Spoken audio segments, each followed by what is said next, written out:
تو اس لیے اگر 29 نومبر سے پہلے انتخابات نہیں ہوتے اور یہی حکومت اپوائنٹ کرتی ہے نیا آرمی چیف تو وہ شریف ڈاکٹرائن کے تحت اپوائنٹ ہوگا؟ دیکھیں اب یہ بھی اتنی عجیب چیز ہوگی کہ یہ لوگ جو کہ کرپٹ ترین لوگ ہیں جن کا سٹیک ہی پاکستان میں نہیں ہے، یہ پاکستان کی آرمی چیف اپوائنٹ کرے گا.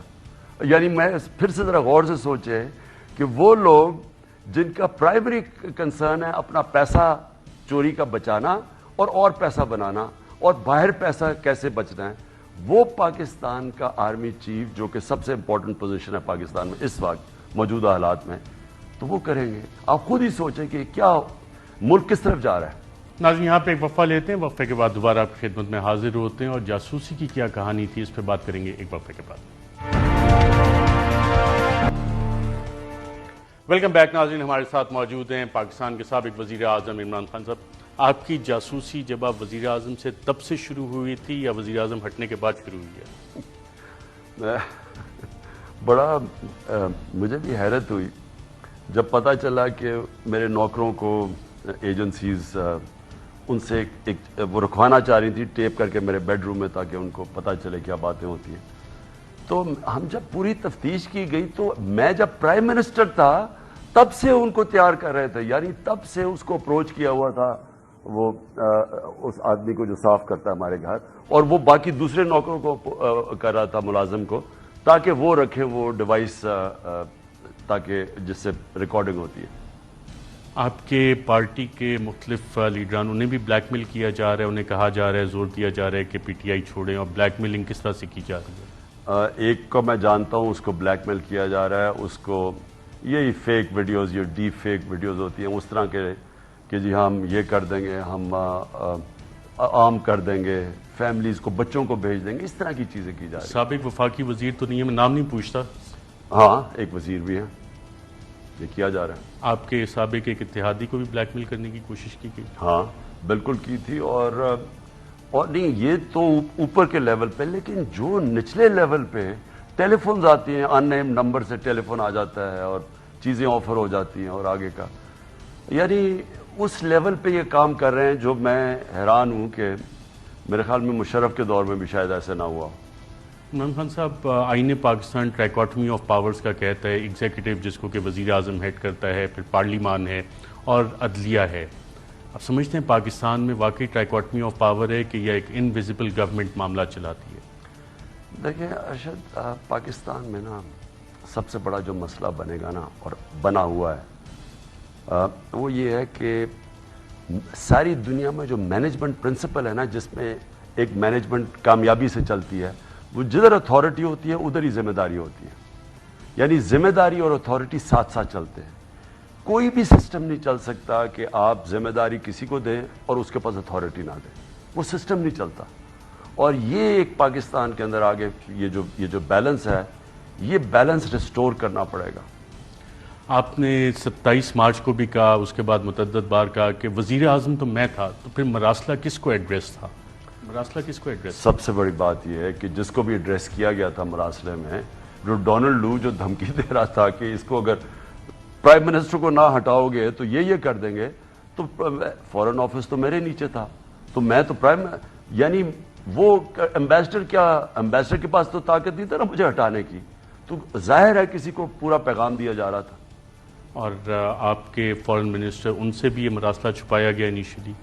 ہاں، شاہ محمود کو شروع میں انہوں نے کہا ان کے پاس نہیں ملا، پھر ان کو جب کسی نے بتایا تو انہوں نے پھر زور لگا کے لیا. بطور وزیر اعظم آپ کو کیا یہ دھمکی دی گئی کہ اگر اس مراسلے کو پبلک کیا گیا تو آپ کے اوپر آفیشل سیکرٹ ایکٹ لگے گا؟ مجھے تو نہیں کہا گیا، لیکن کسی کو کہا گیا تھا. این ایس سی میں بات ہوئی کہ تحقیقات ہونی چاہیے اس کی، آپ نے کابینہ، اور این ایس سی نے اس کو سیکنڈ کیا. جو 30 مارچ کو آپ کی اسپیشل کابینہ کی میٹنگ ہوئی، پھر 31 کو این ایس سی ہوئی جس نے 30 کے آپ کے سارے ڈیسیجنز کو ریٹیفائی کیا. 30 کو جب آپ نے میٹنگ کی تھی کابینہ، اس میں سازش کے حوالے سے بات چیت ہوئی تھی؟ دیکھیں اس میں دیکھیں فیکٹس کیا ہیں. مراسلہ وہ سائفر آتا ہے، سائفر میں دھمکی ہوتی ہے، یعنی 7 مارچ کو وہ سائفر آتا ہے، 8 مارچ کو نو کانفیڈنس آ جاتا ہے. اس سے پہلے ہی پتا ہوتا ہے ڈونلڈ لو کو کہ نو کانفیڈنس آنے والا ہے، اور اس سے پہلے امریکن ایمبیسی سارے لوگوں سے مل رہی ہوتی ہے جو سب سے پہلے لوٹے ہوتے ہیں. یہ تو یہ جب تک ایک سپریم کورٹ سنتا نہیں ہے، انکوائری نہیں کرتا، اوپن جوڈیشل کمیشن نہیں بناتا، اس سے ہوگا کیا؟ کسی کو بھی اب وہ کہتے نہیں جی مداخلت تھی، سازش نہیں تھی، وہ کون فیصلہ کرے گا؟ سازش ہمیں پتہ ہے، سازش تھی، ہمیں پتہ ہے کیا کیا ہوا ہے، لیکن بہترین طریقہ یہ تھا کہ اتنا بڑا ملک میں رجیم چینج ہو گیا، ایک اچھا بھلا ملک چل رہا تھا، اس کا بیڑا غرق کر کے رکھ دیا، مہنگائی آسمانوں میں اور اکانومی نیچے، وہ کوئی تو ذمہ دار ہے اس کا۔ تو کیا سپریم کورٹ کا کام نہیں کہ کم از کم ایک ہیئرنگ کرے تاکہ آگے سے چیز نہ ہو؟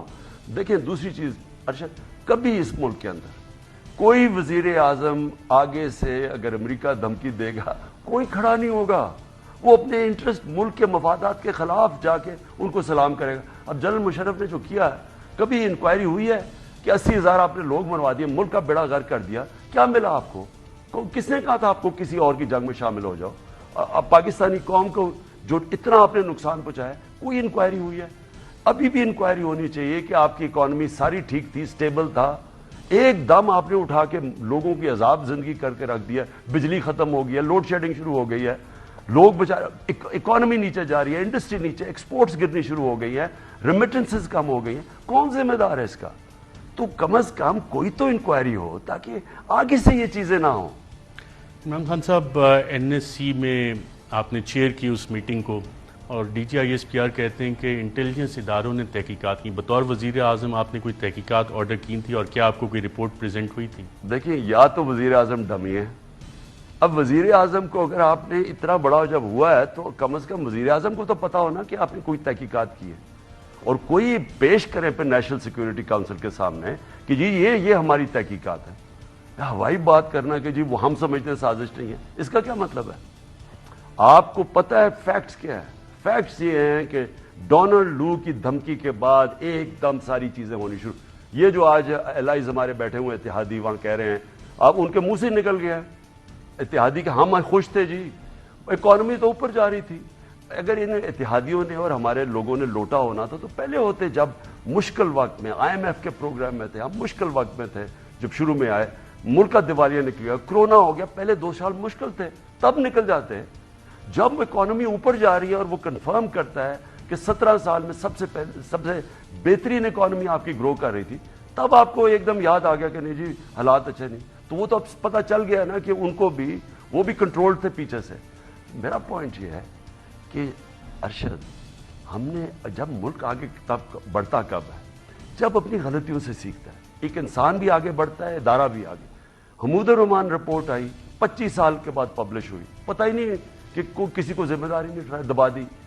یہ اتنا بڑا حادثہ ہوا جو وار آن ٹیرر میں ہم نے اپنے ملک کی تباہی کی، کوئی رپورٹ ہی نہیں ہوئی اس کے اوپر۔ اب یہ اتنا بڑا نقصان ملک کو قوم بھگت رہی ہے، اس کا کوئی فیصلہ نہیں ہوگا کہ جی کون ذمہ دار ہے اس کا۔ عمران خان صاحب، ایک آخری سوال، کیا یہ کہنا درست ہوگا جب تاریخ لکھی جائے گی کہ عمران خان پاکستان کی مڈل کلاس کو ریپرزینٹ کرتا تھا، عوام میں سے اٹھ کے وزیر اعظم آیا، اور جو پاکستان کی اشرافیہ جس نے ریگولیٹری کیپچر کیا ہوا ہے، انسٹیٹیوشنل کیپچر کیا ہوا ہے، اس نے کمیشنز بنائے، شوگر مافیا کے پیچھے گیا، آئی پی پیز کیا، ویٹ گندم سکینڈل، مختلف کمیشنز بنائے، وہ سارے اشرافیہ کے مافیا کو ایکسپوز کیا، اس لیے عمران خان قابل قبول نہیں تھا اور اسے ہٹانا ضروری تھا؟ اس میں کوئی شک نہیں ہے، بلکہ ارشد، جب میں شروع میں میری پہلی اپنی تقریر کی، اگر میں نے دیکھ لیں، جس دن میں پرائم منسٹر بنا، میں نے ایک قوم سے خطاب کیا، اس میں میں نے کہا یہ سب اکٹھے ہو جائیں گے، میں نے کہا یہ سارے جمہوریت کے نام پہ اکٹھے ہو جائیں گے، کیونکہ ان کے انٹرسٹ ایک ہے۔ دیکھیں، ایک کرپٹ سسٹم کے اندر جو فائدہ اٹھا رہے ہیں اس کرپٹ سسٹم سے، وہ تو نہیں چاہیں گے نا کہ وہ سسٹم چینج ہو، تو جو بھی اس سٹیٹس کو چیلنج کرے گا، انہوں نے اکٹھے ہونا تھا۔ مجھے افسوس صرف یہ ہوا کہ وہ لوگ جن کو پتہ ہے، جو ملک کی فکر جن کو ہونی چاہیے، جو ان کو سمجھنا چاہیے کہ یہ ملک کے ساتھ ہماری ساری ڈیسٹنی ہے، جو اس چھوٹی سی کرپٹ ایلیٹ کا حصہ نہیں ہے، ان کو تو کھڑا ہونا چاہیے تھا اس کے ساتھ جو کہ ان چوروں کے اگینسٹ کھڑا تھا۔ سابق وزیر اعظم عمران خان، بہت شکریہ اس انٹرویو کے لیے، اور ناظرین، جو عمران خان صاحب نے بات کی کہ سب اکٹھے ہو گئے، اشرافیہ اکٹھی ہوگی، اشرافیہ کو بچانے والے اکٹھے ہو گئے، لیکن عوام کی میجورٹی عمران خان کے ساتھ بغیر کسی آواز کے کھڑی ہوگی۔ آج کے پروگرام میں ناظرین اتنا ہی، اجازت دیجیے گا، اللہ حافظ۔